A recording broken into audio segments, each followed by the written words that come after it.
ملکیت کہے گا تو میں اس کی ملکیت بن جاؤں گی؟ نہیں، کبھی نہیں، میں کسی کی غلامی نہیں کروں گی۔ اور مجھ پر چلا رہا تھا، اوپر سے کیسے کہہ رہا تھا کہ اس سے کہ میں اسے کہوں، میں کیوں اسے آپ کہوں، بلکہ میں اس سے بات ہی کیوں کروں جب میرا اسے کوئی لینا دینا ہی نہیں۔ ہاں، میں اس سے منہ ہی نہیں لگاؤں گی۔ عجیب قسم کا آدمی ہے، ایسے لوگوں سے دوری بنا کر رکھنا بہتر ہوگا میرے خیال میں۔ اب مجھے بابا صاحب سے بات کرنی چاہیے اس سے پہلے کہ یہ فضول آدمی اور فری ہو، لیکن کیا اتنی جلدی بات کرنا بہتر ہوگا؟ مجھے پہلے کچھ دن ساری صورتحال کو سمجھ لینا چاہیے، اور یہ پیار محبت ڈرامے تو میں ویسے بھی نہیں کرنے۔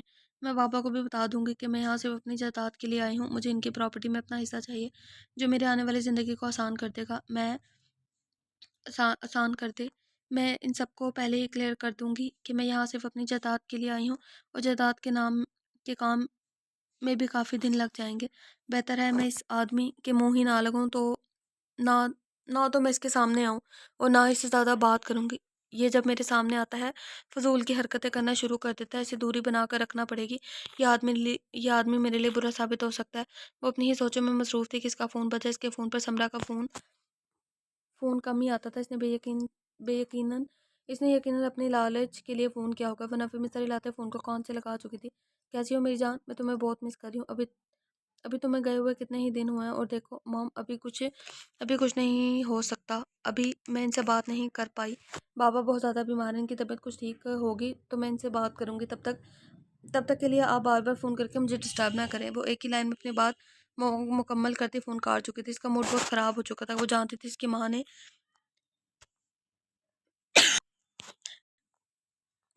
کہ اس کی ماں نے اسے فون کیوں کیا ہے، وہ کہاں اسے فون کرتی تھی، اسے اس کا حال چال پوچھتی تھی، یا پھر اسے مس کرتی تھی۔ یہ سارے دکھاوے تو دولت کروا رہی تھی جس کے حصے میں آنے والی تھی۔ دولت بھی کتنی عجیب چیز ہے نا، کسی کو ساری زندگی بھر کے لیے پرایا کر دیتی ہے، اور کسی کو اپنا بنانے میں وقت نہیں لگتا۔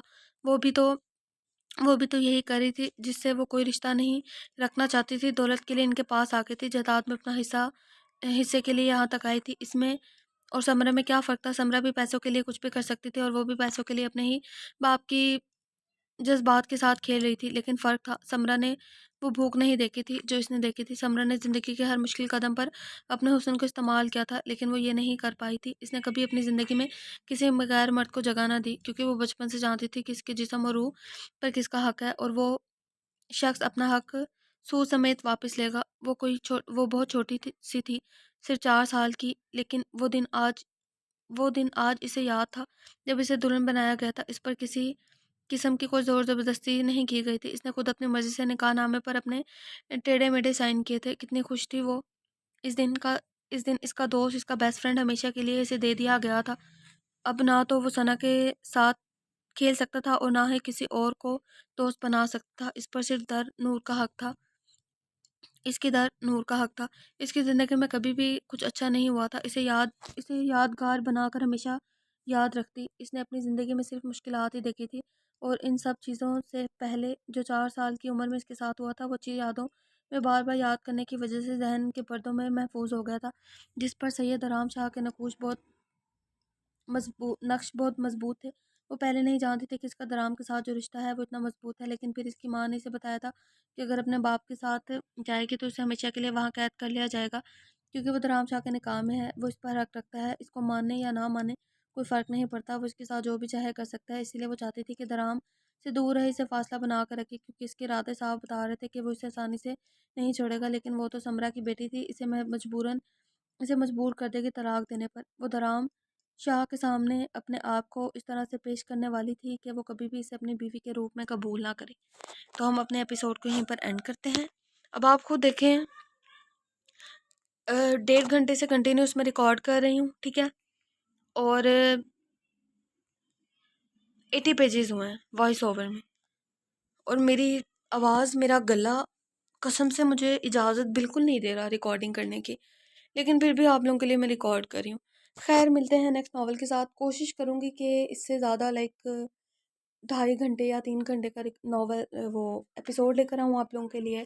تو اسٹے ٹیون وتھ می، اپنا بہت سارا خیال رکھے گا، اور اسپیشلی مجھے دعاؤں میں یاد رکھے گا۔ اللہ حافظ۔